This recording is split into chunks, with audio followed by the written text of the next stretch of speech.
This is Larry Harnisch with an update for January 2023. I want to go over three things: what's happening with the blog, the Black Dahlia and my appearance on true crime shows, and a progress report on my book. Okay, first, the blog. No, it's not going away. I have been blogging daily since 2005 across multiple platforms, and a bunch of posts have gotten mangled in the process of being transferred from one platform to another. They often don't display properly, the images are the wrong size, or the images are just missing. It's especially true for the images from 2007 to 2011 when I was blogging at the LA Times. My project for this year is to go back and repair those posts, starting with the more important ones, the ones that get more traffic, the ones that feature original reporting or take long looks at various subjects. I'm going to spotlight them by pinning them to the top of the blog, maybe for a day or two, maybe for a week. And then as time allows, I'll go back and repair the other things, the columns by Paul Coates and Matt Weinstock and Jimmy Fiddler and that kind of thing. I will be dealing with several thousand posts, so it won't be a quick process, but they will eventually all be fixed. Second, the Black Dahlia and my appearance on true crime shows. Last week, I got an inquiry from a production company that was going to do something on the Black Dahlia for its upcoming season, and they asked about my availability for an interview. And I said no. Now, I won't say what the show is or what the channel is, but I guarantee you have heard of the channel, you have heard of the show, you may even watch it. This is only the second time I have turned someone down since I started doing interviews in 1997. But I'm going to do that from now on. What, really? Why not talk to them? Okay, understand, I am talking about professional production companies. I am not talking about folks who are making YouTube videos out of a passion for a particular subject. Those folks, the YouTubers, they work hard, they do their best to be accurate. The production companies aren't any of that. It's all about money.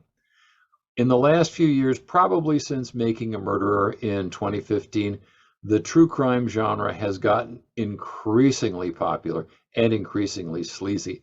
I have done interviews for 4 or 5 production companies now in the last few years that were very sketchy.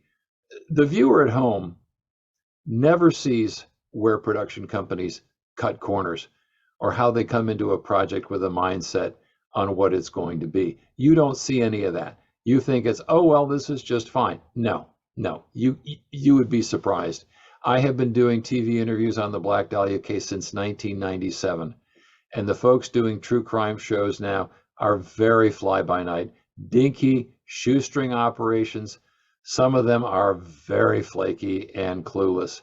They're like, hey, we have a video camera. Let's do a true crime show and see where we can sell it, because it is all about money. Well, a friend asked me, hey, don't you want to get the truth out there? And the reality is that these shows don't want the truth.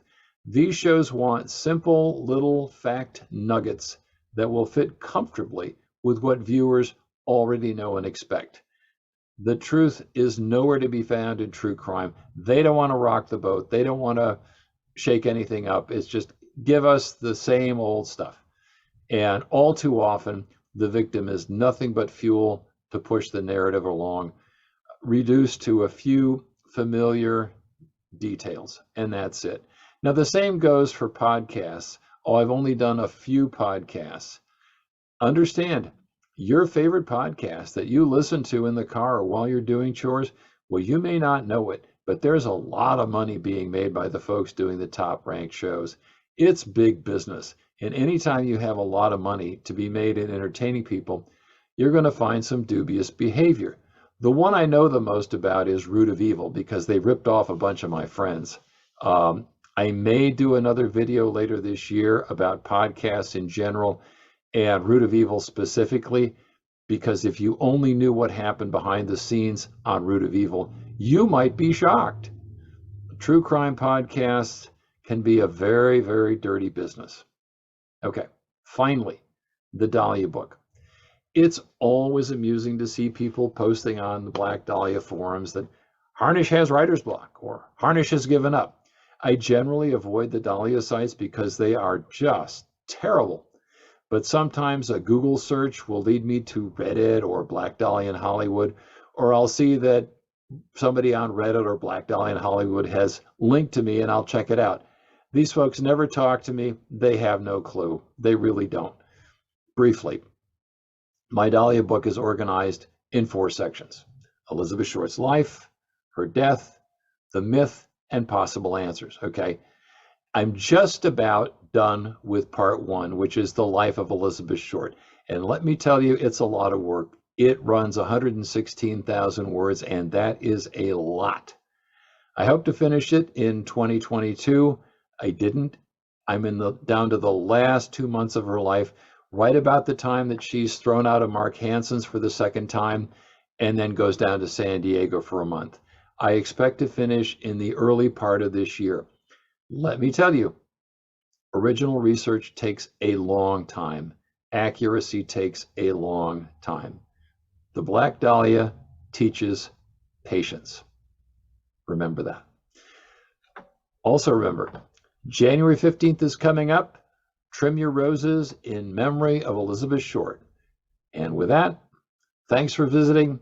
See you next time.